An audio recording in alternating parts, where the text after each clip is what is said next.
أشهد أن لا إله إلا الله وحده لا شريك له وأشهد أن محمدا عبده ورسوله أما بعد فأعوذ بالله من الشيطان الرجيم بسم الله الرحمن الرحيم الحمد لله رب العالمين الرحمن الرحيم مالك يوم الدين إياك نعبد وإياك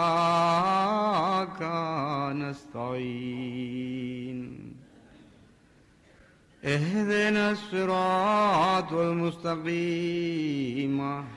صراط الذين أنعمت عليهم غير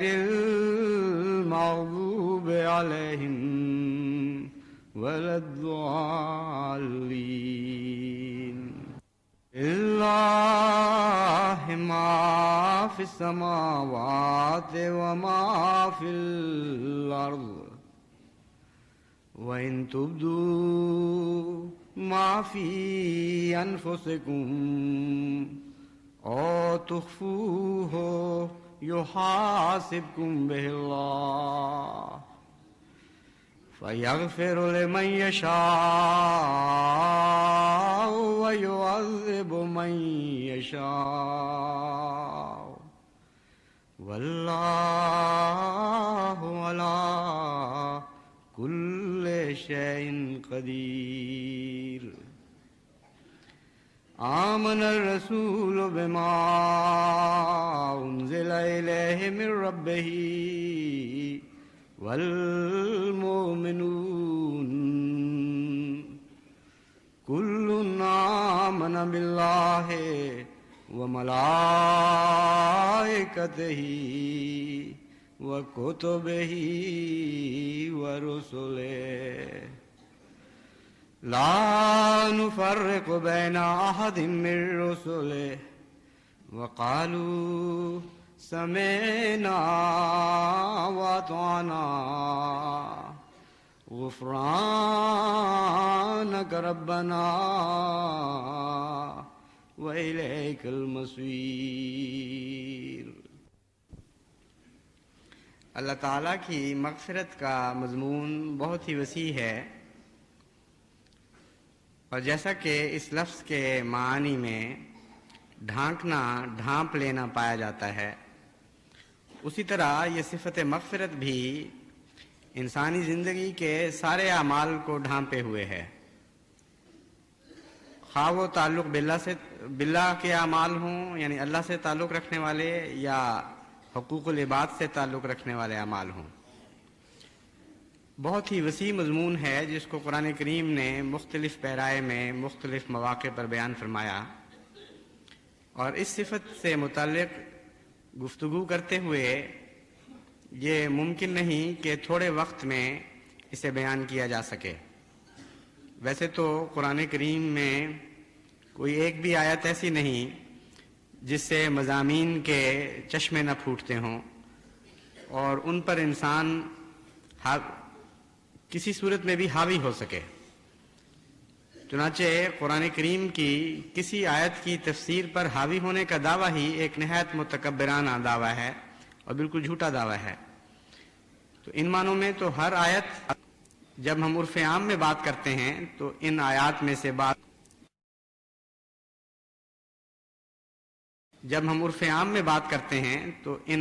سے بعض آیات اور صفات باری تعالیٰ میں سے بعض صفات اندرونی نسبت کے لحاظ سے زیادہ وسیع المعنی ہوتے ہیں، بس ان معنوں میں جب میں کہتا ہوں کہ صفت غفوریت یا غفاریت یا مغفرت ایک بہت ہی وسیع صفت ہے، تو مراد ہے کہ اللہ تعالیٰ کی صفات کے اندرونی تناسب اور اندرونی تعلق کے لحاظ سے یہ بہت وسیع المعانی صفت ہے۔ اس کو نہ سمجھنے کے نتیجے میں بعض لوگ مغفرت کے ایسے معنی اپنے ذہنوں میں بٹھا لیتے ہیں جس سے وہ گناہ پر جرأت کرنے لگتے ہیں اور ان کی طبیعت میں بے باکی پیدا ہوتی ہے، اور بعض دفعہ دوسری انتہا پر جا کر مایوسی کا شکار ہو جاتے ہیں، اور بعض دفعہ اس کے معنی نہ سمجھنے کے نتیجے میں جو حقیقی روح ہے اس سے غافل رہتے ہیں، اور جس رنگ میں خدا تعالیٰ کی صفت مغفرت سے استفادہ کرنا چاہیے اس استفادہ کی توفیق نہیں پاتے۔ اللہ تعالیٰ کی یہ صفت مختلف بندوں کے تعلق میں مختلف معنی اختیار کرتی چلی جاتی ہے، اور قرآن اور سنت سے یہ ثابت ہے کہ اس کے نہایت اعلیٰ اور عرفہ معنی ہمارے آقا و مولا حضرت اقدس محمد مصطفیٰ صلی اللہ علیہ وآلہ وسلم کے تعلق میں بیان ہوئے، اور ادنا معنی ایسے گنہگاروں کے حق میں بھی بیان ہوئے جن کے اعمال نامے میں کچھ بھی ایسا نیکی کا فعل نہیں تھا، کوئی ایسی خدا تعالیٰ کی مغفرت کو جذب کرنے والی خوبی نہیں تھی کہ یوں معلوم ہوتا تھا کہ جیسے لازماً وہ لوگ جہنمی ہو چکے، لیکن خدا تعالیٰ کی صفت مغفرت نے ان کو بھی بچا لیا۔ بس ان دو انتہاؤں کے درمیان سالکین کے جتنے مراتب ہیں ان سب پر اللہ تعالیٰ کی صفت مغفرت پھیلی پڑی ہے، یعنی کچی پکی کا امتحان دینا ہو تو وہاں بھی صفت مغفرت ایک پرچہ ڈالے گی، اور سب سے اعلیٰ درجے کا امتحان دینا ہو اور اس میں بھی انتہائی اعلیٰ مقام کے نمبر حاصل کرنے ہوں تو اس کے لیے بھی صفت مغفرت ایک پرچہ ڈالے گی، اور یہی مغفرت کی صفت مختلف رنگ میں مختلف روپ میں انسان پر ظاہر ہوتی چلی جائے گی۔ آج میں نے جس آیت کا انتخاب کیا ہے اس میں سب سے اعلیٰ اور عرفہ معنی صفت مغفرت کے بیان ہوئے جن کا تعلق حضرت اقدس محمد مصطفیٰ صلی اللہ علیہ وآلہ وسلم سے ہے۔ اللہ تعالیٰ فرماتا ہے آمن الرسول بما انزل الیہ من ربہ والمؤمنون، کہ محمد مصطفیٰ صلی اللہ علیہ وآلہ وسلم ان سب چیزوں پر ایمان لے آئے جو خدا تعالیٰ کی طرف سے اتاری گئیں، اور آپ کی غلامی میں آپ کی اطاعت میں مومن بھی درجہ بدرجہ ان چیزوں پر ایمان لے آئے۔ کل آمن باللہ ہے، یہ وہ لوگ ہیں جنہوں نے اللہ پر ایمان لانے کا حق ادا کیا، وہ ملائکتہ ہی اور فرشتوں پر ایمان لے آئے، اور کتب پر ایمان لے آئے، اور رسولوں پر ایمان لے آئے، اور یہ کہا کہ لا نفرق بین احد من رسلہ، یعنی حضرت اقدس محمد مصطفیٰ صلی اللہ علیہ وآلہ وسلم جو سب رسولوں سے افضل ہیں، ان کے انکسار کا عالم اپنے رب کے حضور یہ تھا کہ خود بھی یہی کہا اور اپنے ماننے والوں کو بھی یہ تعلیم دی کہ خدا کی طرف سے جو بھی آئے اعلیٰ ہو یا ادنا ہو ہم ان سب پر ایمان لاتے ہیں۔ وقالوا سمعنا واطعنا،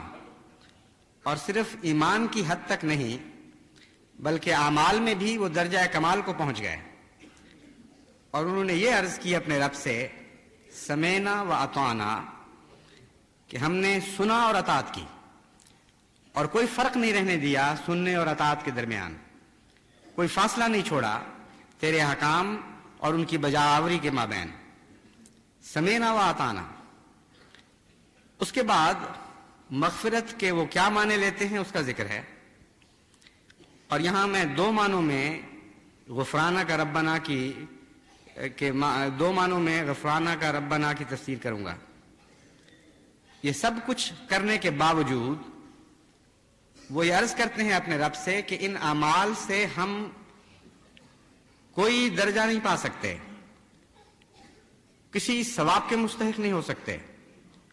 ان سب کے باوجود ہم سمجھتے ہیں کہ ہمارا کوئی اجر نہیں، کیونکہ یہ ساری طاقتیں تو نے ہی عطا فرمائی تھیں۔ غفرانہ کا ربنا، اس انتہائی بلندی کے مقام پر پہنچنے کے باوجود ہم تیری مغفرت کے طالب ہیں کہ تیری ہی مغفرت کے نتیجے میں ہم معاف کیے جائیں گے اور ہمیں اجر عطا کیے جائیں گے۔ دوسرا معنی اس کا یہ ہے کہ یہ سب کچھ تیرے غفران کے نتیجے میں ہوا تھا۔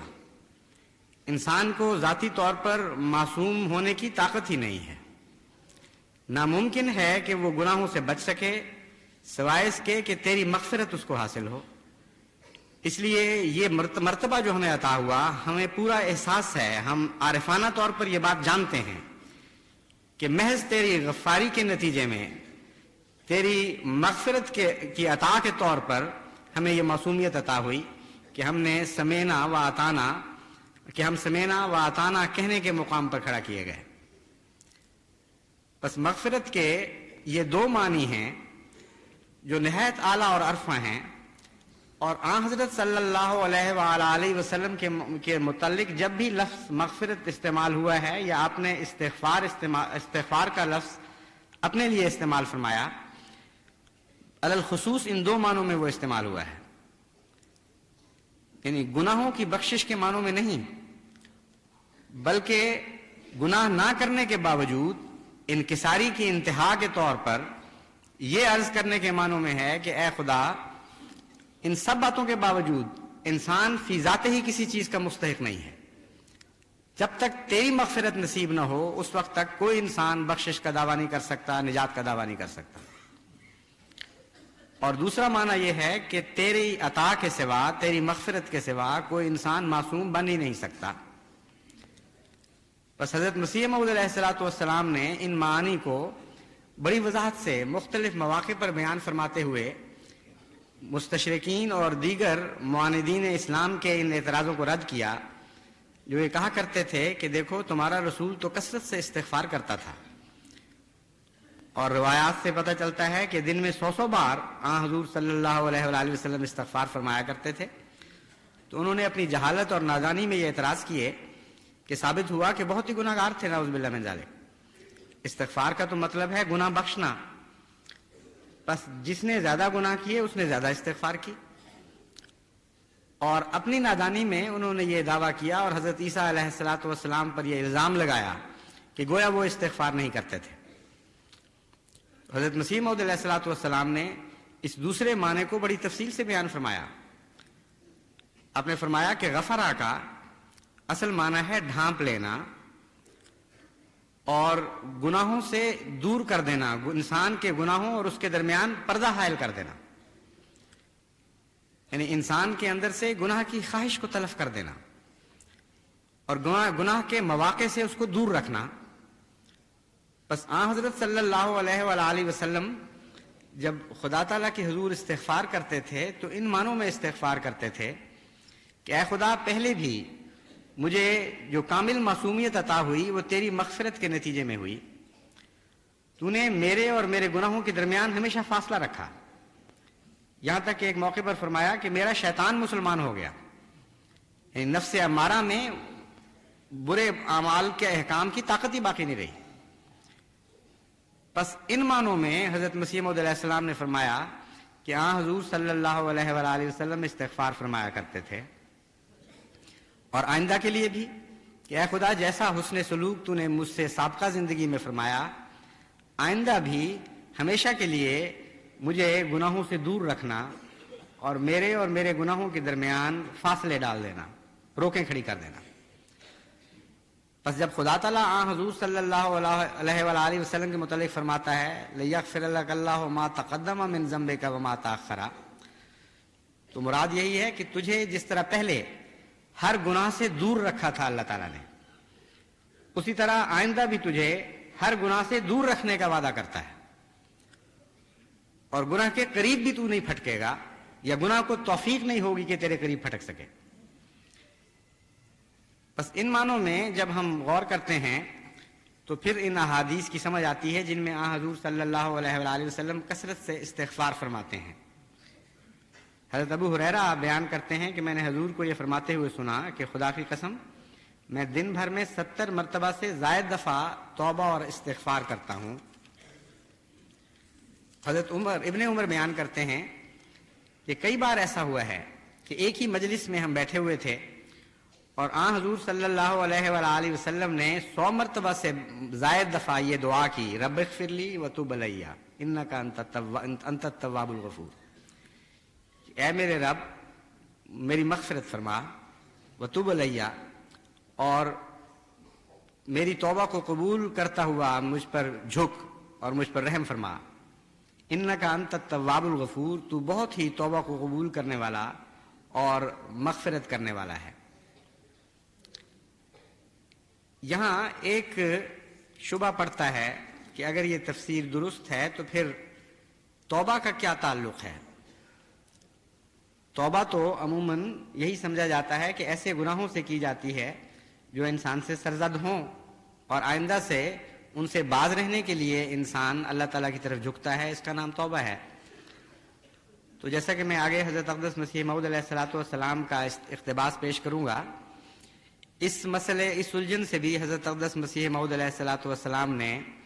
تاریکی کو دور فرمایا اور ہمارے لیے روشنی کا سامان پیدا کیا۔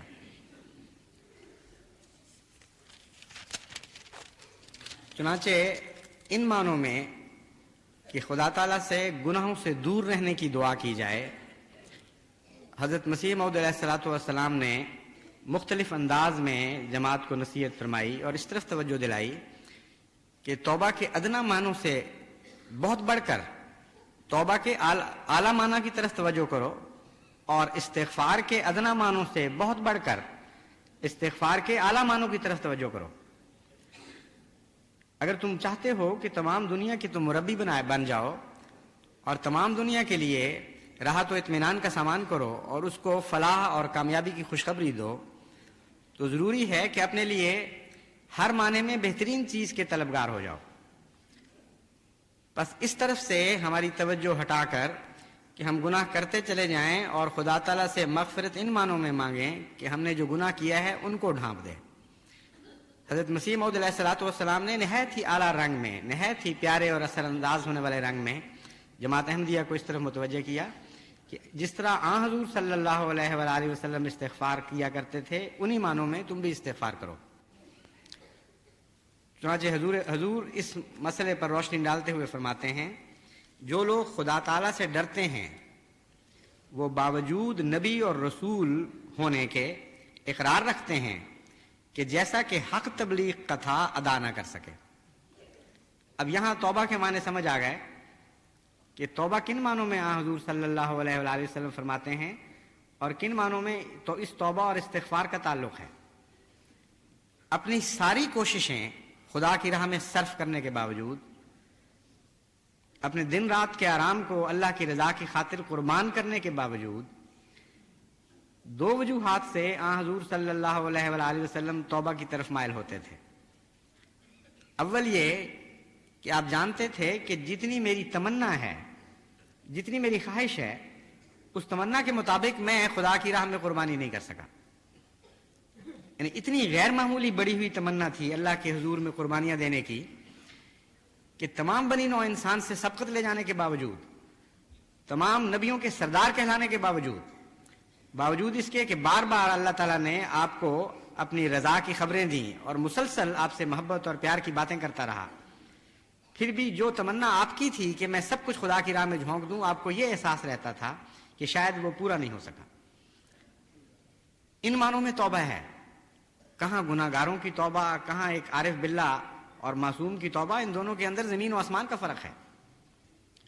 ان کے گناہوں کے معیار بدل جاتے ہیں، یعنی ان کے تصورات میں جو چیز گناہ کہلاتی ہے وہ بالکل اور چیز ہے اس تصور گناہ سے جو ایک عام انسان کا تصور ہے، اور اس میں بھی درجہ بدرجہ بہت فرق پڑتے چلے جاتے ہیں۔ بس حضور صلی اللہ علیہ وآلہ وسلم کی اس حالت کا نقشہ کھینچتے ہوئے حضرت مسیح موعود علیہ السلام فرماتے ہیں، اور اسی کو وہ گناہ عظیم خیال کرتے ہیں، یعنی اپنی ساری طاقتیں صرف کرنے کے باوجود وہ یہ سمجھتے ہیں کہ ابھی ہم نے حق ادا نہیں کیا۔ اور دوسرا، اس وجہ سے ان کو یہ خیال پیدا ہوتا ہے کہ بشری لوازمات ساتھ لگے رہتے ہیں، آخر تھک کر ان کو سونا بھی پڑتا ہے، آخر آرام کے دیگر ذرائع بھی اختیار کرنے پڑتے ہیں، اور وہ حالتیں ان کے نزدیک گناہ بن جاتی ہیں۔ یعنی گناہگار کا عالم تو یہ ہوتا ہے کہ وہ عیاشی میں حد بھی کر دے اور ہر قسم کے آرام اس کو مہیا ہوں تب بھی اس کی یہ طلب رہتی ہے کہ ابھی کچھ باقی ہونا چاہیے تھا، ابھی پورا نہیں ہو سکا. جیسا کہ غالب نے کہا ہے، ناکردہ گناہوں کی بھی حسرت کی ملے داد. یا رب، اگر ان کردہ گناہوں کی سزا ہے کہ میری تمنا تو پوری نہیں ہوئی، مجھے تو اور بہت کچھ گناہ کرنے کی حسرتیں باقی تھیں، اس لیے جو میں کر سکا ہوں اگر ان پر سزا دینی ہے تو ناکردہ گناہوں کی بھی حسرت کی کچھ داد ہو جائے. پھر کہتا ہے، دریائے معاصی تنک آبی سے ہوا خشک، میرا سر دامن بھی ابھی تر نہ ہوا تھا. تو اصطلاحیں بدل جاتی ہیں، ہر شخص کی حالت کے مطابق وہی اصطلاح مختلف معنی اختیار کر جاتی ہے. تو ایک گناہگار جو دن رات گناہوں میں ڈوبا ہوا ہے، اس کی حسرتیں پوری نہیں ہو رہی ہوتی، اور جب وہ گناہ کی بات کرتا ہے تو مراد یہ ہے کہ جتنے میں کر سکا ہوں اس سے بہت زیادہ کرنے کی تمنا تھی. اور ایک نبی، اور پھر نبیوں میں سے سب سے بڑا، نبیوں کا شہزادہ، نبیوں کا سردار، نبیوں میں سب سے اکرم و افضل حضرت اقدس محمد مصطفیٰ صلی اللہ علیہ وآلہ وسلم جب گناہ کی بات کرتے ہیں تو اس کا مضمون ہی بالکل مختلف ہے. وہ تھوڑا سا آرام جو آپ کو میسر آتا تھا وہ آپ کے نزدیک گناہ تھا کہ کاش مجھ میں طاقت ہوتی کہ میں اس آرام کو بھی ترک کر کے خدا کے لیے کچھ اور کام کر لیتا. تو حضرت مسیح موعود فرماتے ہیں، اور اسی کو وہ گناہ عظیم خیال کرتے ہیں، اور اسی خیال سے وہ نعرے مارتے اور روتے اور درد سے بھر جاتے ہیں اور دائم استغفار میں رہتے ہیں. مگر خشک مولوی جن کے دامن میں بجوز ہڈیوں کے کچھ نہیں، وہ اس روحانیت کو کیا جانتے ہیں؟ بے گناہ ہونے کے اطمینان کسی نبی نے بھی ظاہر نہیں کیے. جو دنیا میں افضل الرسل اور خاتم الرسل گزرا ہے، اس کے منہ سے بھی یہی نکلا، ربنا اغفر لنا ذنوبنا وباعد بیننا وبین خطایانا. اے ہمارے رب، ہماری بخشش فرما اور ذنوب معاف فرما دے. یعنی وہ نیکیوں کی حسرتیں جو ہم پوری نہیں کر سکے، ان حسرتوں پر ہماری پکڑ نہ فرما. ہم اعتراف کرتے ہیں کہ جتنی نیکی ہمیں کرنی چاہیے تھی وہ نہیں کر سکے. یہ ہمارا گناہ ہے جو ہمیں غم کی طرح کھائے جا رہا ہے. تو ہمیں بخش دے. اور جہاں تک آئندہ کا تعلق ہے، باعد بیننا و بین خطایانا، ہمیشہ ہمارے درمیان اور ہماری خطایا کے درمیان فاصلے پیدا کرتا چلا جا، بڑھاتا چلا جا فاصلے.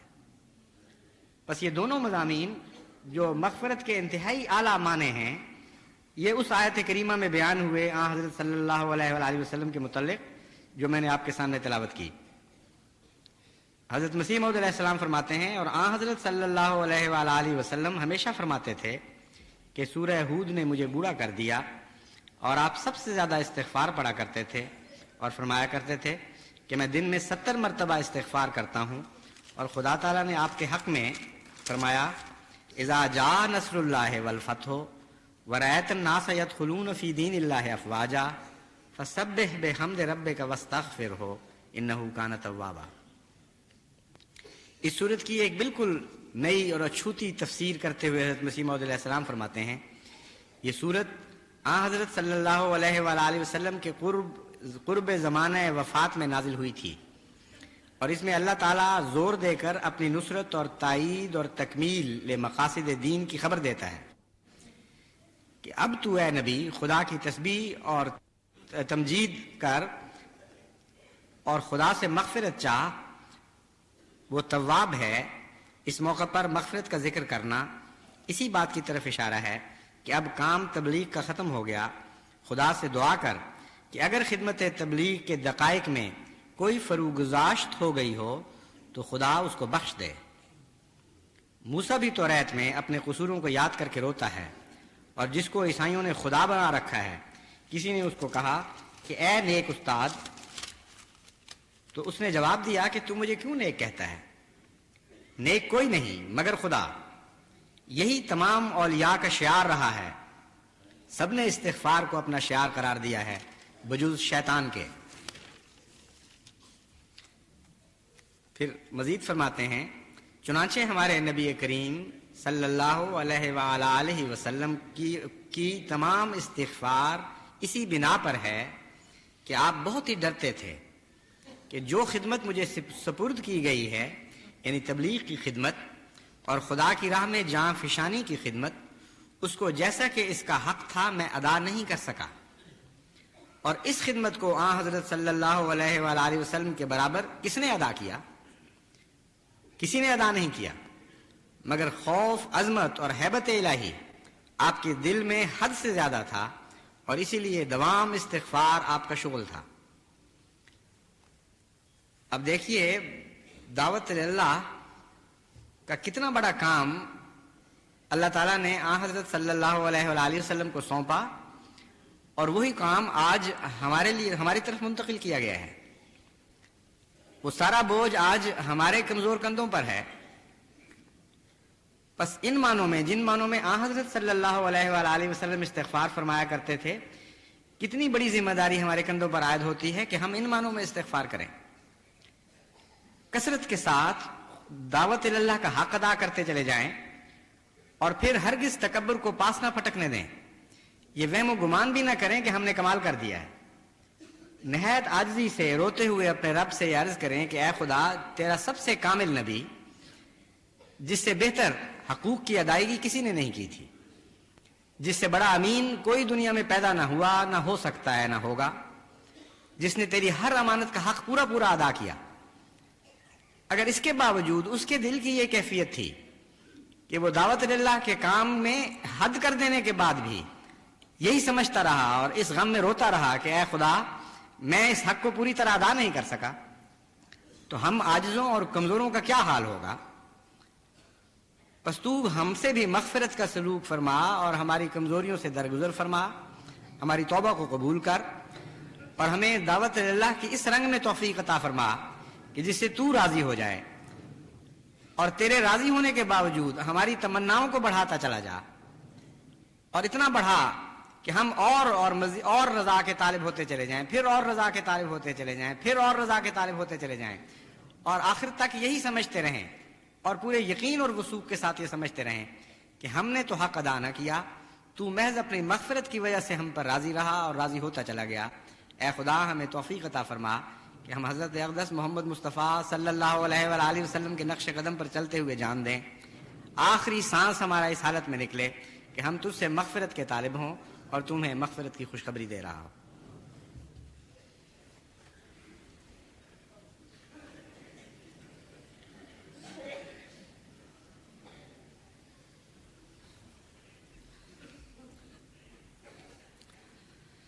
الحمد للہ نحمدہ ونستعینہ ونستغفرہ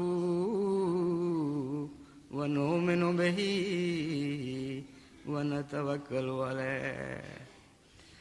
ونعوذ باللہ من شرور انفسنا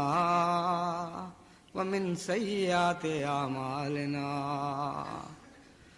ومن يهده الله فلا مضل له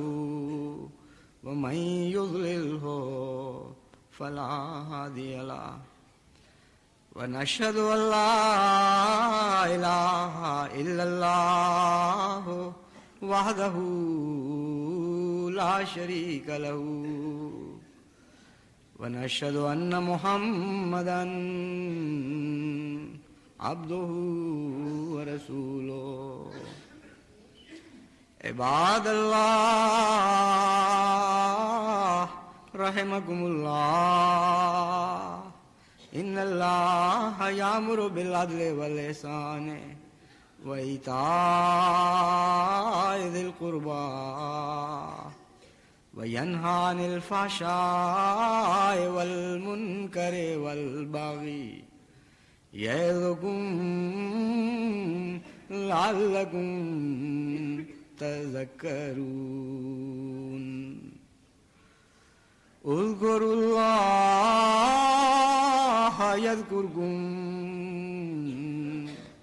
وادعوه يستجب لكم ولذكر الله أكبر